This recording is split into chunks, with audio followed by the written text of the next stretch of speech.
O diba? Saktong 300 palagi. Hindi man lang nakarating sa ano. Aroroonan. Ha?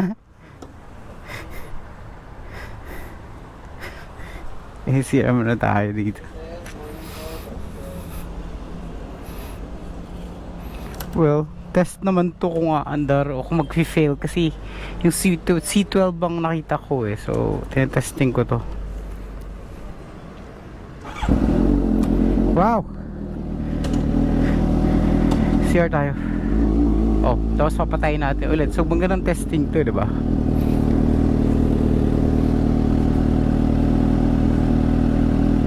Tayo. Dito. Yan.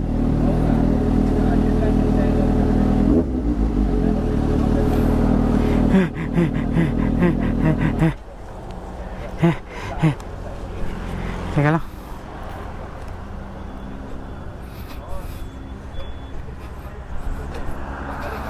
Mukhang ako lang mag-isa. Wala si Icon eh.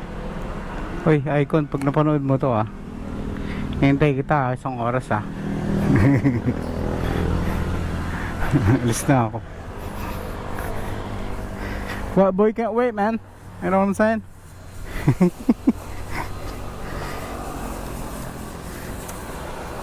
Tama yung wala naman siguro. Wala. Sunod ka na lang. Makikita mo naman ako. Nasa kalye-kalye lang ako. Usually nakabalandra yung GSX nun. Yeah. Again, shoutout sa mga 9 to 5 dyan na hindi pa rin yung mayaman kahit lang. Kaya nyo yan. Ako kasi 10 to 11 10 to 11 11 to 8 ako kaya what's the difference? Ganun din, diba? Kaya natin yan.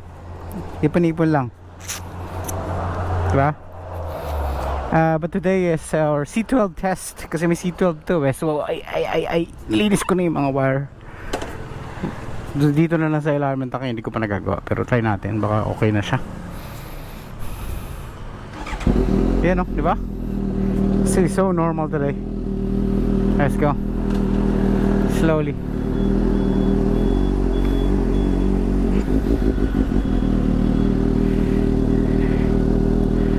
Tatawid tayo mga kaibigan.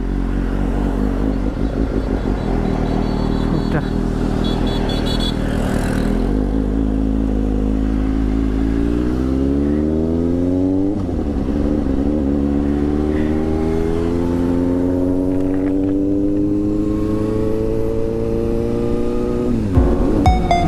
Okay, here we go.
Saan banda? Yun ang tanong.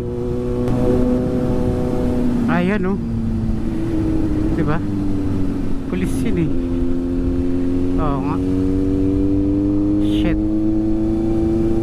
Relax, less.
Andito sila, ayan o. Yan sila. Pero hindi naman sila namamarang. Ay, kinintitan ba siya? Oh man, 30. Ayan o. Ganda. Nagtuturo lang ako talaga para manyari may kausap ako, diba? Kasi nakatitig sa akin si ate. Ate LTO. LTO si ate. Pero wala naman akong kaso. It's just that 30 kph daw, 48 ako. Ayan o.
Oh, shock.